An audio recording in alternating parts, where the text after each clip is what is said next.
जय गुरुदेव। शक्तिपात कुंडलिनी महायोग भाग 32 से आगे। आज्ञा चक्कर से किंचित ऊपर मनोमय चक्कर सेंसरी सेंटर है।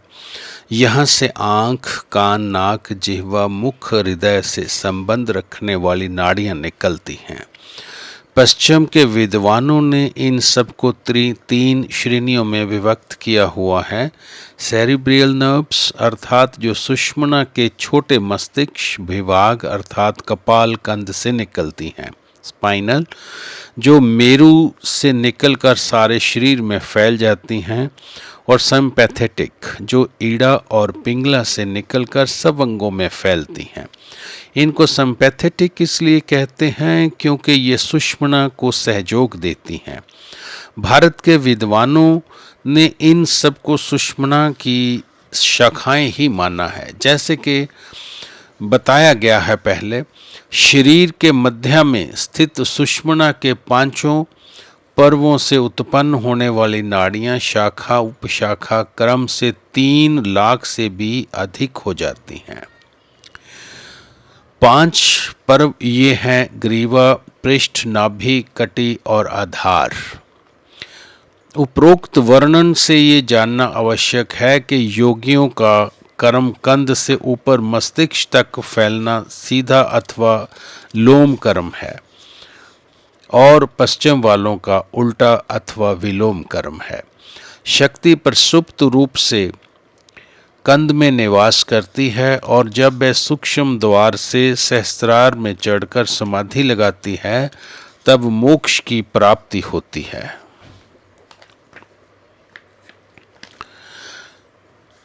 इसके विपरीत इच्छा, संज्ञान और क्रियात्मक स्वरूप कर्म संसार में डालने वाला जन्म, मृत्यु और भोग रूपी बंधन का कारण है।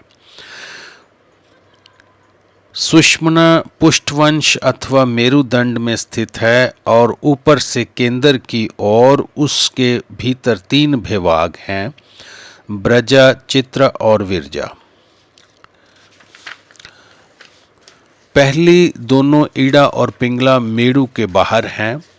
वे दोनों सुषुम्ना में समर्पित हैं। सर्वोपरि ब्रजवदृढ़ा सबसे ऊपर ब्रज के सदृश दृढ़ ब्रजा है।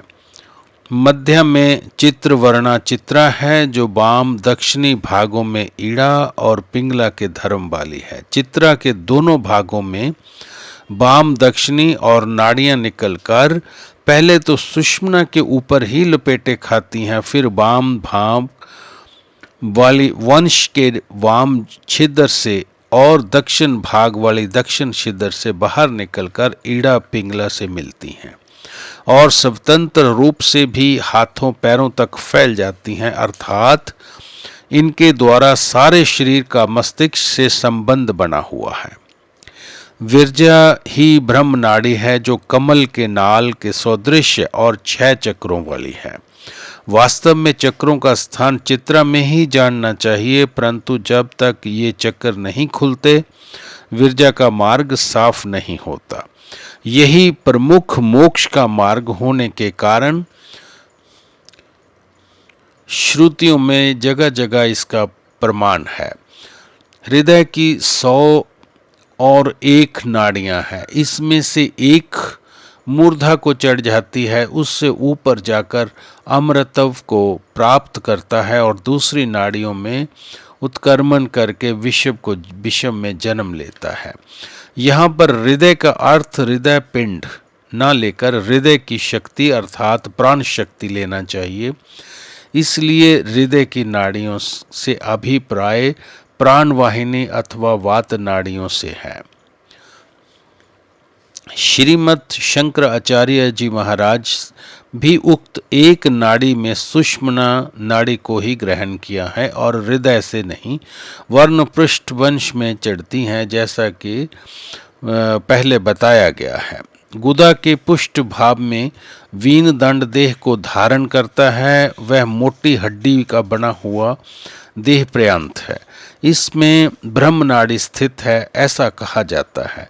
कुछ लोगों का विचार है कि उपरोक्त कठवल्ली की श्रुति में हृदय शब्द आया है, इसलिए ये एक नाड़ी सुषुम्ना नहीं है वरन वेग नर्व है, जिसको पतंजलि दर्शन में कुर्म नाड़ी कहा गया है। इस पर ध्यान करने से तो मन की स्थिरता मात्र होती है, परंतु समाधि तो सुषुम्ना में प्राण चढ़ने से ही लगती है। योगियों के अनुभव से भी वह सुषुम्ना ही है।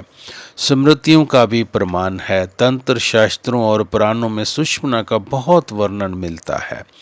अन्य नाड़ियां दो प्रकार की हैं, संज्ञात्मक और क्रियात्मक।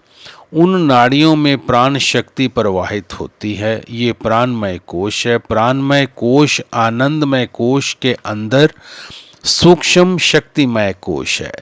वह शक्ति यद्यपि स्थूल शरीर में पार्थिव तंतुओं के जाल द्वारा उसको व्याप्त किए हुए होते हैं, तो भी उक्त तंतु जाल अथवा नाड़ियां प्राणमय कोश नहीं है।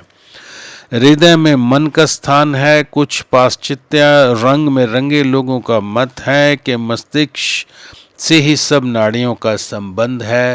हृदय से तो रक्त पित्त वाहिनी का ही संबंध है। इसलिए कठोपनिषद की 101 नाड़ियों का उद्गम स्थान हृदय कहीं मस्तिष्क ब्रेन में ही होना चाहिए और उसको वे योगियों का हृदय कहते हैं। यद्यपि ये उक्त काल्पनिक हृदय की स्थिति, आकार अथवा क्रिया का तो वे कुछ पता नहीं दे पाते, परंतु प्रमाण में योग विशिष्ट जैसे शास्त्रों के आधार पर अपनी पुष्टि करते हैं। नारायणोपनिषद में हृदय का स्थान नाभि से 10 उंगल ऊपर स्पष्ट बताया गया है। जय गुरुदेव।